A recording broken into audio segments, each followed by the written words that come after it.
안녕하세요. 율렉입니다. 반갑습니다. 오늘은 조금 코드보다는 그 코드라고 하는 것을 우리가 작성하고 있는데 그 코드를 작성하는 내용이 이제 실행될 때 어떻게 실행되고 또 그 실행되는 과정에서의 메모리 사용 관계는 어떻게 되는지 코드 실행과 그 메모리 사용 관계에 대해서 알아보도록 하겠습니다. 자, 프로그램 실행될 때는 이제 메모리를 쓰게 될 텐데요. 그 메모리는 두 가지 용도로 나눠 쓰게 됩니다. 하나는 이제 코드가 올라오는 영역이고요. 또 하나는 그 코드가 실행되는 과정에서 필요한 데이터가 있으면은 그 데이터를 보관하는 그런 메모리로서 한 구간을 쓰게 돼요. 그래서 코드가 올라오는 영역을 우리가 코드 영역 또는 텍스트 영역이라고 하고, 그리고 이 코드가 실행되는 과정에서 이제 필요한 데이터가 있으면 마련하는 곳이 두 군데가 있는데, 하나는 함수의 지역 변수를 마련하는 공간, 또 하나는 동적으로 생성되는 그런 메모리를 마련하는 공간으로 힙이라고 하는 공간과 스택이라는 공간 나눠볼 수 있습니다. 이 녀석이 왜 스택이라는 이름을 갖고 있는지는 좀 이따 설명하면서 그 이유를 여러분들도 아마 느낄 수 있을 것 같고요. 자, 그럼 우리가 이제 프로그램이 실행된다고 합시다. 그 프로그램이 실행될 때는 제일 먼저 실행되는 함수가 메인 함수인데, 이 메인 함수가 실행되기 전에 이 메인 함수가 이제 필요로 하는 그런 데이터가 있으면 준비물이라고 할 수 있는데, 그 준비물을 준비하고 그 다음에 메인 함수가 실행되게 돼요. 자, 그 전에 우리가 한 가지 알아야 될 것이 있는데, 이 메모리 공간에 올라가는 이 코드는 이렇게 우리가 눈으로 볼 수 있는 그런 문자로 되어 있는 건 아니고, 컴파일된 결과물인 바이너리 이진 코드 올라가겠죠. 저는 설명을 위해서 일단 문자 형태로 그대로 올라가는 것처럼 보였고요. 두 번째는 메모리에 올라간 이 프로그램을 우리는 프로그램이라고 하지 않습니다. 뭐라고 하냐면 메모리에 올라간 그 실행 중인 프로그램을 프로세스라고 해요. 가끔 우리는 그런 말 하죠. 뭐 프로그램이 응답하지 않는다. 프로그램이 뭐 다운됐다. 근데 프로그램이 다운됐다는 말은 엄밀히 말하면 잘못된 말이죠. 프로그램은 죽어 있는 거예요. 프로그램은 로드가 되지 않은 상태를 의미하는 겁니다. 어쨌든 프로세스가 돼서 여기 올라간 코드들이 제일 먼저 실행될 때는 메인 함수 실행될 텐데, 한번 좀 생각해 봅시다. 메인 함수가 이제 실행된다는 것은 이 안에 있는 연산자들이 실행된다는 거예요. 그럼 연산자 실행된다고 하면은 이 메인 함수에 제일 먼저 실행되는 연산자가 무엇일까요? 연산자. 제일 먼저 실행된 연산자. 자, 뭘까요? 예, 이거겠죠, 이거. 자, 이 연산이 실행될 텐데, 그 연산이 실행되기 위해서는 이 공간이 필요하죠. 변수라는 공간이. 그럼 공간은 이 함수가 실행되기 전에 마련돼야 될까요? 아니면은 함수가 실행되면서 마련해야 될까요? 예, 공간은 미리 마련해야 돼요. 그래서 어떤 함수도 이제 호출되려고 하면 이 안에 있는 코드 연산을 실행하기 전에 이 안에서 선언되어 있는 그런 준비물들이 미리 마련됩니다. 다시 말하지만 흐름이 진행되기 전에 준비물들이 마련되는데, 그렇다면은 또 하나 질문이 있어요. 이 메인 함수에서 선언되고 있는 변수의 개수는 몇 개입니까? 예, 4개죠? 하나, 둘, 셋, 4개입니다. 그래서 4개라고 하는 이 변수 선언은 코드가 실행되기 전에 준비되는 그런 녀석으로서 이 메인 함수에서 필요한 데이터 공간이 이제 준비가 돼야 되는 거예요. 어디에 준비가 되냐면은 이 데이터 영역 중에서 스택이라고 하는 영역에다가 준비가 됩니다. 좀 아까 말했던 것처럼 이제 4개의 공간이 필요하니까 선언되는 녀석들은 이렇게 준비가 돼요. 이때 준비가 된 공간은 더 이상 다른 공간이 할당될 수 없게끔 잠겨버리게 되고 딱 알맞는 크기로서만 메모리가 마련됩니다. 여기 지금 색깔이 좀 다르게 했는데요. 이렇게 보라색으로 되어 있는 녀석은 참조 변수로 선언되어 있는 녀석을 이렇게 했고요. 이거는 이제 값을 저장하는 녀석들은 이 녹색으로 표시해놨어요. 저렇게 변수를 선언해서 마련된 녀석들은 이제 코드가 진행되기 전에 준비가 된다고 해서 이걸 예약석이라고 합니다. 예약석. 이제 코드가 진행되다가 갑자기 예약하지 않은 그런 좌석이 필요할 때는 우리가 그때 마련되는 공간이 입석이죠. 입석. 여기 힙이라고 하는 공간에 입석이 마련될 수 있어요. 자, 그래서 우리는 일단 예약해 놓은 그런 선언 기법으로서 준비된 공간을 확보해 놓고 이제 코드를 진행하는데, 1번 부분이 제일 먼저 실행되겠죠. 그래서 1번 라인으로 갑니다. 여기서는 0을 대입하는 그런 작업을 하게 될 거고, 그럼 여기 0이 들어가겠죠. 두 번째 연산은 여기가 되겠죠. 그래서 또 여기가 진행되게 되면은 여기에 0이 채워지게 되고, 그 다음 연산은 어디가 될까요? 세 번째 라인인데 연산으로 따지면 제일 먼저 실행되는 연산은 어떤 걸까요? 자, 이것도 연산이고 이것도 연산인데 어떤 게 먼저 실행되죠? 그렇죠, 이거죠. U라고 하는 게 연산이 이루어지게 되면은 U 이그잼에서 이그잼이라는 개체 형식이 갑자기 공간이 할당돼야 되는 거예요.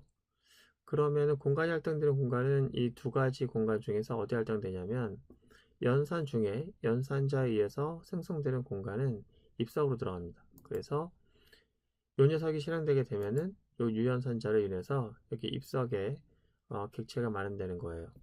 이건 예약석, 이건 입석입니다. 자, U를 통해서 이렇게 공간이 생성됐잖아요. 그리고 사실 우리가 대입연산이 바로 이루어질 것 같은데 그게 아니고 여기 오면은 괄호가 있어요. 이건 우리가 객체 지정할 때 설명을 드릴 건데 어쨌든 이 괄호를 하게 되면은 여기에는 초기화가 이루어집니다. 그래서 0으로 초기화된 그런 공간 할당이 될 거고요. 나중에 설명드릴게요. 어쨌든 이것은 초기화를 위한 그런 녀석이 호출되는 건데요. 이렇게 됩니다. 자, 그 다음에는 이 객체가 마련됐는데 초기화까지 돼서 깨끗하게 방을 다 비워놓고 준비하고 있어요. 요 연산이 진행되게 되면은 이그잼이라고 하는 녀석이 있죠. 요 참조 변수, 요 참조 변수가 저 객체를 가리키게 됩니다. 요것을 참조하게 된다는 얘기죠. 이 객체의 이름으로써 이그잼이 되는 거예요. 자, 그 다음에 연산은 뭐가 되냐면 이제 요게 되겠죠. 이거는 뭐냐면 함수를 호출하는 연산이에요. 그래서 함수를 호출한다는 얘기는 인풋이라고 하는 녀석이 있는 쪽으로 간다는 얘기죠. 자, 그러면 인풋을 일단 가려고 해요. 그러면 함수가 호출될 때 이 함수의 연산이 실행되지 않고 그 전에 먼저 준비물들을 준비할 필요가 있다고 하면은 그걸 준비한다고 했는데 자, 이 함수의 이 지역 변수는 지금 생략되어 있는데 일단 매개 변수는 눈에 보입니다. 어쨌든 매개 변수만 따져서 이 함수가 실행되기 위해서 이 공간이 마련되어야 되잖아요. 맞죠? 그럼 인풋을 위한 공간을 어디다 말할까요? 예, 함수의 지역 변수, 또 함수가 필요한 공간은 이 스택 영역에 마련돼요. 자, 어디에 생성되냐면은 이 스택이라는 이름에 걸맞게 메인 함수가 진행되다가 잠깐 홀드하고 요 위에 적재되는 거죠. 메인 함수 위에 적재가 돼서 여기서 필요한 데이터 공간이 일단 준비가 됩니다. 이그잼 하나, 또 하나는 테스트 하나. 자, 이렇게 해서 준비가 된 다음에 이제 얘가 진입을 하는 거예요. 진입을 하게 되면은 제일 먼저 요 녀석은 어떻게 돼요? 여기서 이그잼을 참조를 받았잖아요. 이그잼을 알려줬으니까 얘가 하는 역할은 그 이그잼의 주소 또는 얘는 이그잼이 누군지를 알게 되는 거죠. 뭐 굳이 말하면 주소를 부여받는 거긴 한데 그 주소라는 개념을 잡고 자바에서 걸어내는 건 좋은 건 아닌 것 같고 어쨌든 누구를 알려주는 거예요. 자기가 참조하고 있는 이 객체된 거 알려주게 되면은 얘도 그 객체를 이해하게 됩니다. 그래서 물리적으로는 이렇게 되겠죠. 이 녀석도 얘를 알게 되겠죠. 자, 메인 함수에서는 이그잼이라는 그런 변수로서 참조하게 되고요. 요거죠. 그 다음에 input이라는 함수 내에서는 요 이그잼이라고 하는 걸 이용해서 얘를 참조하게 됩니다. 얘는 참조가 두 개가 되는 거예요. 자, 그럼 이제 코드가 진행될 텐데요. 이 KOR이라는 녀석은 지역 변수를 마련된 것 같은데 일단은 생략해놨으니까 여기는 거론하지 않았습니다. 일단 이렇게 되면 테스트라고 하는 이 녀석이 KOR에 담게 될 거고 뭐 어떤 연산이 진행되겠죠. 자, 다 끝났다고 하면 이 함수가 끝날 거예요. 여기서 이제 그 다음은 어떻게 되냐면은 자기가 있던 위치로 반환을 하게 됩니다. 그래서 이렇게 돌아갈 텐데 돌아가면은 이 녀석이 사용했던 그런 지역 변수들 더 이상 쓸모가 없는 거잖아요. 더 이상 이제 일이 끝났으니까 얘가 사용하던 자원을 돌려줘야겠죠. 자, 보시면은 이쪽에 있는 내용은 더 이상 이제 필요가 없기 때문에 사라지게 됩니다. 얘를 참조하던 녀석은 하나로 줄었어요, 다시. 근데 보시면 아시겠지만 함수가 호출되면 위에 쌓였다가 또 사라지면은 내려가는 마치 메모리가 물건을 적재하듯이 올라갔다가 다시 내려가는 이런 식으로 메모리가 사용되기 때문에 이 메모리 공간을 우리가 스택이라고 합니다. 그리고 엄밀히 말해서 이 힙이라는 것과 스택이라는 것이 뭐 여기 자를 쫙 대서 여기서부터 여기까지는 내 영역이야, 여기서부터 여기까지 내 영역 이렇게 하는 것이 아니고 이게 뚫려 있어요. 뚫려 있는데 입석은 여기서부터 차곡차곡 쌓아 나가는 거고요. 그리고 함수 내에서 선언된 그 선언 기법으로 만들어진 예약석들은 여기서부터 채워나가는 거예요. 그러니까 누가 더 영역을 크게 갖는 것이 아니라 얘가 더 많이 가질 수도 있고 얘가 더 많이 가질 수도 있고 이렇습니다. 그래서 중간에 이제 접점에서 만나게 되면은 이 메모리 공간이 부족하게 되기 때문에 그 이유는 프로그램이 실행될 수가 없는 상태가 되겠죠. 그래서 이제 input이라는 녀석이 공간에 이제 내용을 삭제하게 되고, 그러면은 main 함수도 이제 끝을 만나겠죠.